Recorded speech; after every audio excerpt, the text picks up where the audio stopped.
Good morning student. Hopefully आप सब बढ़िया होंगे। एक बीमारी चल रही है जिसके बारे में you are already know, corona. तो I am humble request to you, please stay home and be safe, क्योंकि अगर आप सेफ रहेंगे तो आपका परिवार सेफ रहेगा और जल्द से जल्द ये लॉकडाउन खत्म होगा और हम आप एक बार फिर से क्लासरूम में मिल पाएंगे। क्योंकि जब क्लासरूम में मिलते हैं तो ढेर सारी चीजें पॉसिबल हो जाती हैं, ढेर सारी क्वेरी भी आपकी होती हैं जो डायरेक्टली आप उससे पूछ सकते हैं और मैं उनका रिप्लाई उस तरीके से कर सकता हूं। तो just pray and stay home and stay safe. चलिए कंटिन्यू करते हैं अपने स्टडी टॉपिक पर। पहले छोटी सी चीज रिकॉल कर लेते हैं हम। लास्ट टॉपिक में आपने क्या पढ़ा था? लास्ट टॉपिक में आपने पढ़ा था the principle of scientific management which is given by, किसने दिया था? Frederick Winslow Taylor. किसने दिया था? फ्रेडरिक विल्सलो टेलर ने। इनके 4 जो प्रिंसिपल थे वो आपको ऑलरेडी बहुत अच्छे से समझा दिए गए हैं एंड आई होप सो कि आपको इसके बारे में पता होगा। अपनी माइंड में कोई भी टेंशन मत लीजिएगा कि ये चीज कैसे हो गई है। जो भी क्वेरी रहे आप कमेंट बॉक्स में करिए, उसका रिप्लाई आपको मिलेगा।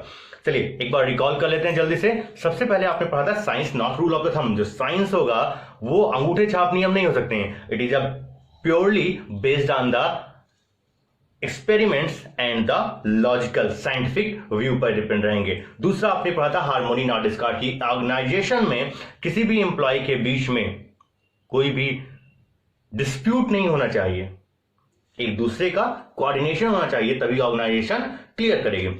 नेक्स्ट टॉपिक था उनका थर्ड पर। अगर जाते हैं तो थर्ड पर उनका जो थर्ड प्रिंसिपल उन्होंने दिया था वो बहुत अच्छा प्रिंसिपल था। आपने काफी ज्यादा पढ़ा भी, आपने क्लास 11 में भी उसके बारे में पढ़ा था। Cooperation not individualism. ठीक है, पूरी की पूरी टीम लेके चलिए। It is a extension of the split डिकॉक्स का। और फोर्थ था development of the each and every employ according to the greatest efficiency. उनकी ग्रेटेस्ट एफिशिएंसी के अकॉर्डिंग करिए। टेलर ने ये सारी चीजें बताई थी।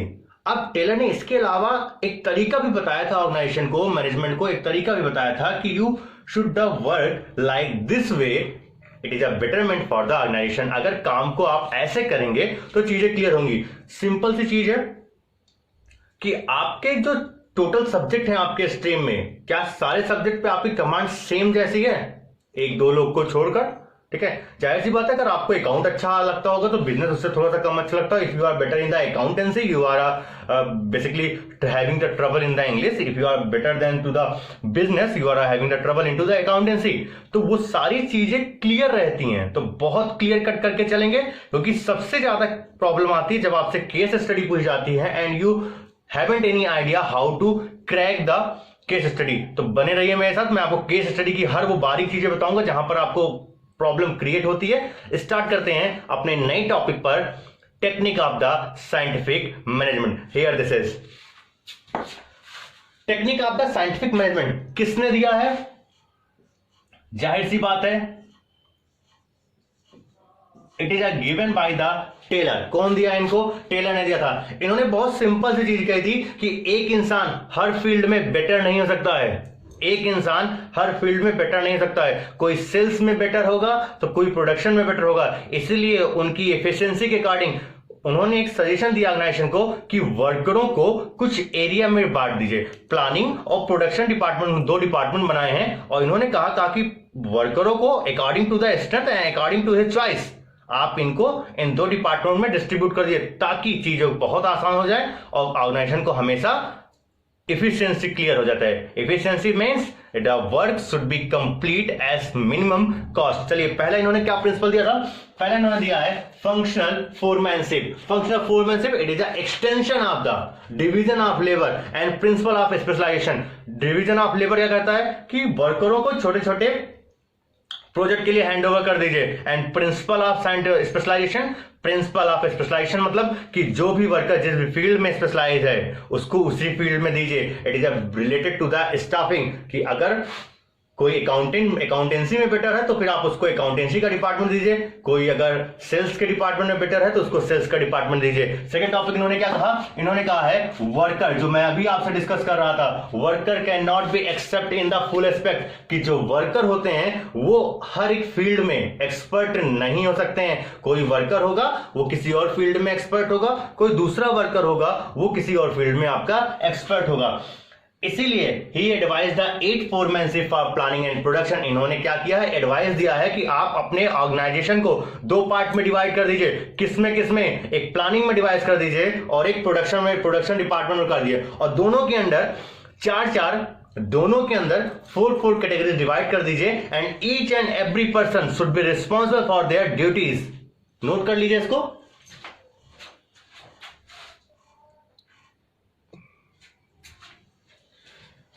फंक्शनल फोरमैनशिप में मैंने आपको बताया कि we should divided the organisation in 2 sector, planning and production में। अब उस प्लानिंग एंड प्रोडक्शन को किस तरीके से हम आइडेंटिफाई करेंगे, किस तरीके से हम क्लियर करेंगे, वो चीजें मैं आपको बता देता हूं। चलिए, सबसे पहले ट्रेनर ने कहा कि फंक्शनल, अपने ऑर्गेनाइजेशन को फंक्शनल फोरमैनशिप में डिवाइड कर दिए। किस डिपार्टमेंट में, प्लानिंग डिपार्टमेंट में और प्रोडक्शन डिपार्टमेंट में। अच्छा, इसका फायदा क्या होता है, फायदा आपको देखिए कैसे होता है इसका।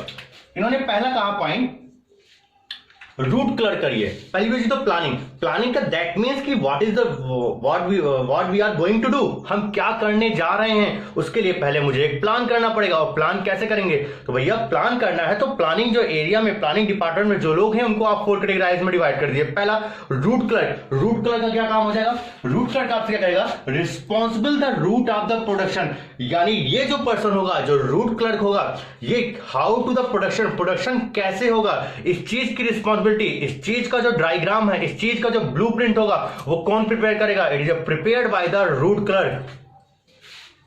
सेकंड ऑप्शन कह रहा है आपसे, instruction and the clerk, it is responsible to give instruction to the worker. यानी रूट क्लर्क ने क्या कर दिया, रूट क्लर्क ने एक प्रोजेक्ट बना दिया। रूट क्लर्क ने क्या किया, एक पूरा का पूरा डायग्राम बना दिया, एक आपको समझा दिया कि ये चीजें ऐसे करना, यानी प्रोडक्शन इस तरीके से होगा, यानी इस सीजन में होगा। बट वर्करों को कौन जाके बताएगा, वर्कर को कैसे ये इंस्ट्रक्शन देगा कि how the work should be start in the organisation, work को हम कैसे स्टार्ट करेंगे ऑर्गेनाइजेशन में। तो इंस्ट्रक्शन एंड क्लर्क, ये जो रिस्पॉन्सिबल होते हैं, यानी वर्करों तक सही इंफॉर्मेशन पहुंचाना। रूट क्लर्क ने जो प्रोजेक्ट बनाया है, रूट क्लर्क ने जो वे ऑफ प्रोडक्शन बताया है, उसकी सारी इंफॉर्मेशन वर्करों तक पहुंचाने की किसकी जिम्मेदारी है, ये सीधी जिम्मेदारी किसकी रहेगी, ये जिम्मेदारी इंस्ट्रक्शन एंड क्लर्क की रहेगी। सपोज दैट, एग्जांपल देख लीजिए, अगर कोई भी मैनेजमेंट से कोई भी ऑर्डर आया है तो वो ऑर्डर टीचर तक नहीं आएगा। अगर मैनेजमेंट से कोई भी ऑर्डर बच्चों के लिए आया हुआ है तो सबसे पहला वो ऑर्डर जो रहेगा वो प्रिंसिपल के पास जाएगा। प्रिंसिपल क्या कहेंगे कि बच्चों तक ये इंफॉर्मेशन पहुंचानी है, आइदर ही यूज देयर स्टाफ, आइदर ही टुगेदर टू स्टूडेंट, वो स्टूडेंट को इकट्ठा कर लेंगे, ठीक है, और तब उनको बता देंगे। तो यानी जो मैनेजमेंट से जो इंफॉर्मेशन आई थी वो बच्चों तक पहुंचाने की वो जिम्मेदारी किसकी हो गई, प्रिंसिपल की हो गई और टीचर्स की हो गई। सेम ऐसा ऑर्गेनाइजेशन में अगर रूट क्लर्क ने कोई वे ऑफ प्रोडक्शन बताया है तो उसकी इंफॉर्मेशन वर्करों तक पहुंचाने की जिम्मेदारी किसकी हो गई है, इंस्ट्रक्शन एंड क्लर्क की। यानी instruction and clerk is the responsible for the information to the worker तक सारी इंफॉर्मेशन पहुंचाने की सारी जिम्मेदारी किसकी होगी, वो होगी आपकी इंस्ट्रक्शन एंड क्लर्क की। आगे बढ़ते हैं, तीसरा पॉइंट है time and cost clerk. Time and cost clerk, ठीक है, तो ये जो पर्सन होते हैं जो इस डिपार्टमेंट में होते हैं, they are responsible for the time and cost. यानी कोई भी काम कितने टाइम में कंप्लीट होगा और इसमें एक्सेप्टेड कॉस्ट कितनी आएगी, इसके बारे में इसकी शीट प्रिपेयर करना, इसके बारे में इंफॉर्मेशन प्रोवाइड करना किसकी जिम्मेदारी रहेगी, किसकी रिस्पॉन्सिबिलिटी रहेगी, it is belong from the time and cost. जैसे आप देखिए कोई टेंडर निकलता है तो उसमें साफ साफ लिखा होता है कि ये 12 लाख का टेंडर है या 15 लाख का टेंडर है और काम 6 महीने के अंदर हो जाना चाहिए। तो यानी वो किस डिपार्टमेंट के अंदर में आ गया, वो प्लानिंग डिपार्टमेंट के अंदर में, और सब हेडिंग हो जाएगी आपकी टाइम एंड कॉस्ट क्लर्क। तो केस स्टडी में अगर ऐसे पूछा जाता है जहां पर टाइम एंड कॉस्ट प्रिपेयर किया गया है, not to implement, they are responsible for the accepted time and accepted cost, यानी कितना टाइम लगेगा और कितनी कॉस्ट इसमें लगेगी, इसकी इंफॉर्मेशन किसको प्रोवाइड करने की जिम्मेदारी, इसकी रिस्पॉन्सिबिलिटी किसको है, टाइम एंड कॉस्ट क्लर्क की। आगे बढ़ते हैं डिसिप्लिनर के पास।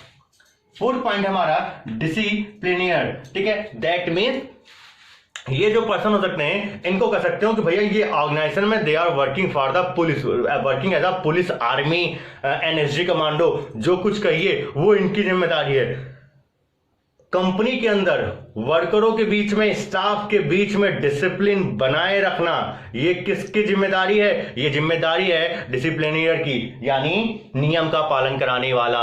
क्लियर हो गया है? चारों काम बहुत आसान है प्लानिंग के। पहला, रूट क्लर्क ये डिसाइड करेंगे how to work should be start, work कैसे स्टार्ट होना चाहिए, and what is the work should start, क्या वर्क स्टार्ट होना चाहिए। दूसरा है आपका instruction and the instruction and clerk. That means कि जो आपने प्रोजेक्ट बनाया है उसकी इंफॉर्मेशन वर्करों तक पहुंचाने की जिम्मेदारी किसकी हो गई है? इंस्ट्रक्शन एंड क्लर्क की।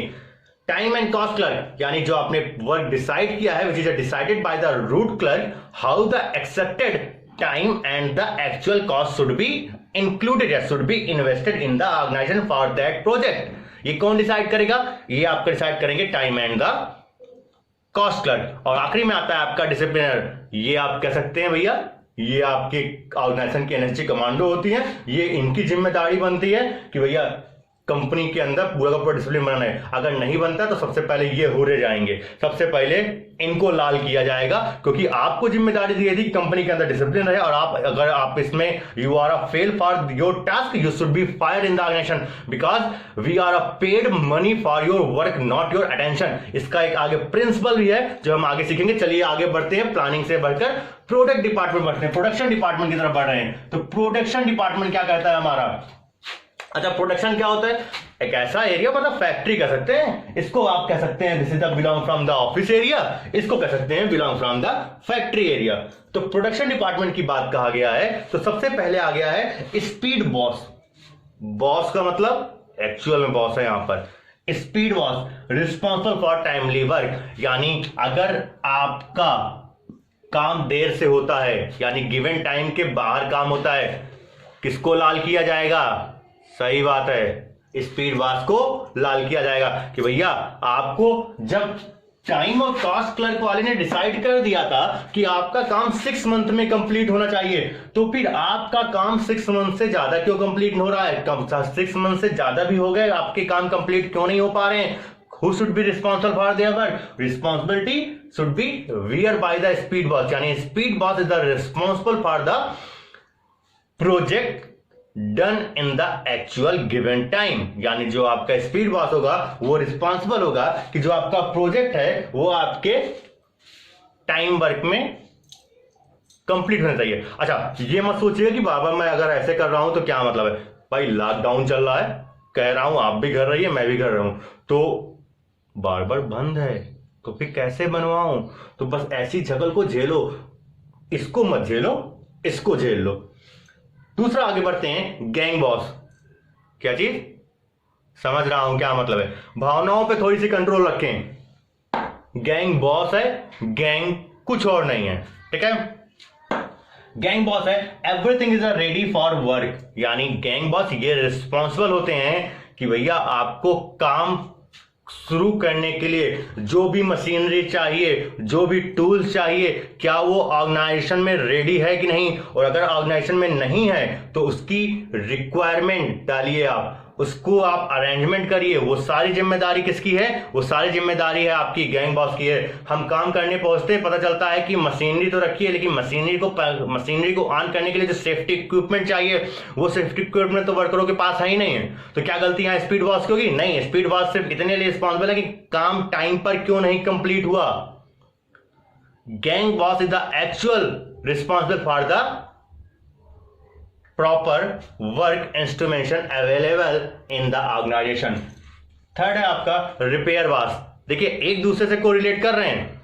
गैंग बॉस है, उसकी जिम्मेदारी कि भैया वाकई में वो सारी मशीनरी और टूल्स क्या कंपनी में एग्जिस्ट करते हैं कि नहीं, और रिपेयर बॉस क्या है? इसकी जिम्मेदारी है कि भैया वर्क स्टार्ट होने से पहले ही should be check the all machinery and tools in the working condition.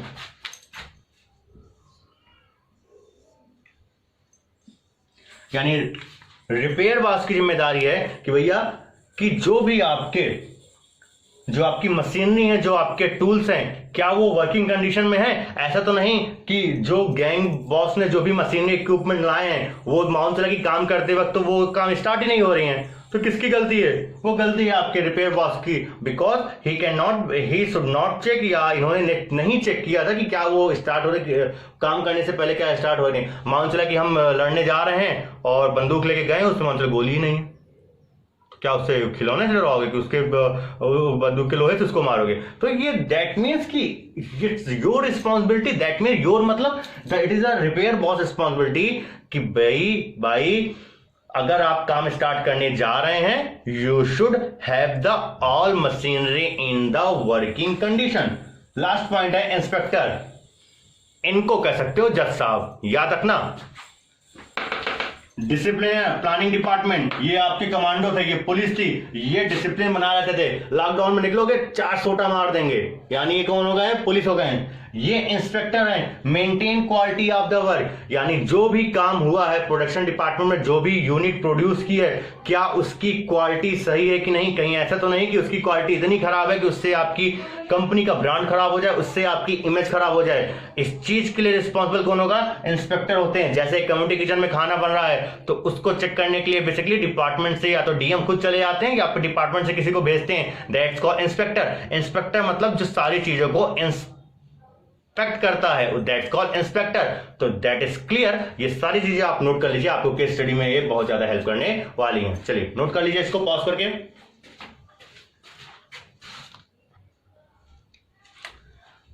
चलिए अपने हम नेक्स्ट प्रिंसिपल की तरफ नेक्स्ट टेक्निक की तरफ बढ़ते हैं। कोई प्रिंसिपल नहीं है, तरीका बताया गया कि काम कैसे करना चाहिए।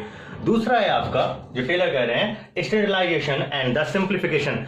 स्टैंडर्डाइजेशन एंड द सिंप्लीफिकेशन, नाम से क्लियर है, एक स्टैंडर्ड बना लीजिए और चीजों को बहुत ज्यादा क्रिटिकल मत करिए, चीजों को सिंपल करिए और दोनों को कंबाइन कर दीजिए। अच्छा, what do meaning by standard? यानी हमारा और आपका स्टैंडर्ड होगा, यानी हर एक आदमी का स्टैंडर्ड होता है। भाई देखो, ऐसा है कि मैं ठेले पे जाके नहीं खाऊंगा, मैं यहां पर जाके खाऊंगा क्योंकि यहां पर बहुत लोग मिल जाते हैं और यहां पर हाइजीन नहीं होता है, तो ये मेरा स्टैंडर्ड है कि मैं यहां पर बैठ के नहीं खा सकता हूं। या मेरा स्टैंडर्ड है कि मैं तहसील के बगल जो शॉप लगी होती है मैं वहां से कपड़े नहीं खरीदूंगा। मेरा स्टैंडर्ड है, थोड़ा सा रिच पर्सन हूं तो मैं कपड़े शोरूम से खरीदूंगा। या फिर मेरा स्टैंडर्ड है कि मैं how to person to deal, मैं किस पर्सन से कैसे डील करूंगा, ये मेरा स्टैंडर्ड होता है। स्टैंडर्ड का मतलब होता है कि आप अपने लिए एक स्टैंडर्ड सेट कर दिए हैं, नहीं मेरा स्टैंडर्ड 90% तक का है तो मैं 90% से नीचे तो नहीं आ सकता।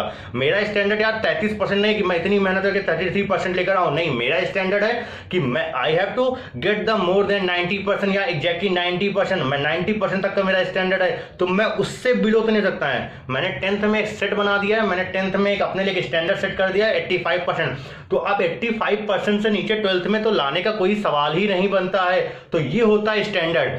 सिंप्लीफिकेशन यानी चीजों को बहुत सिंपल कर दीजिए।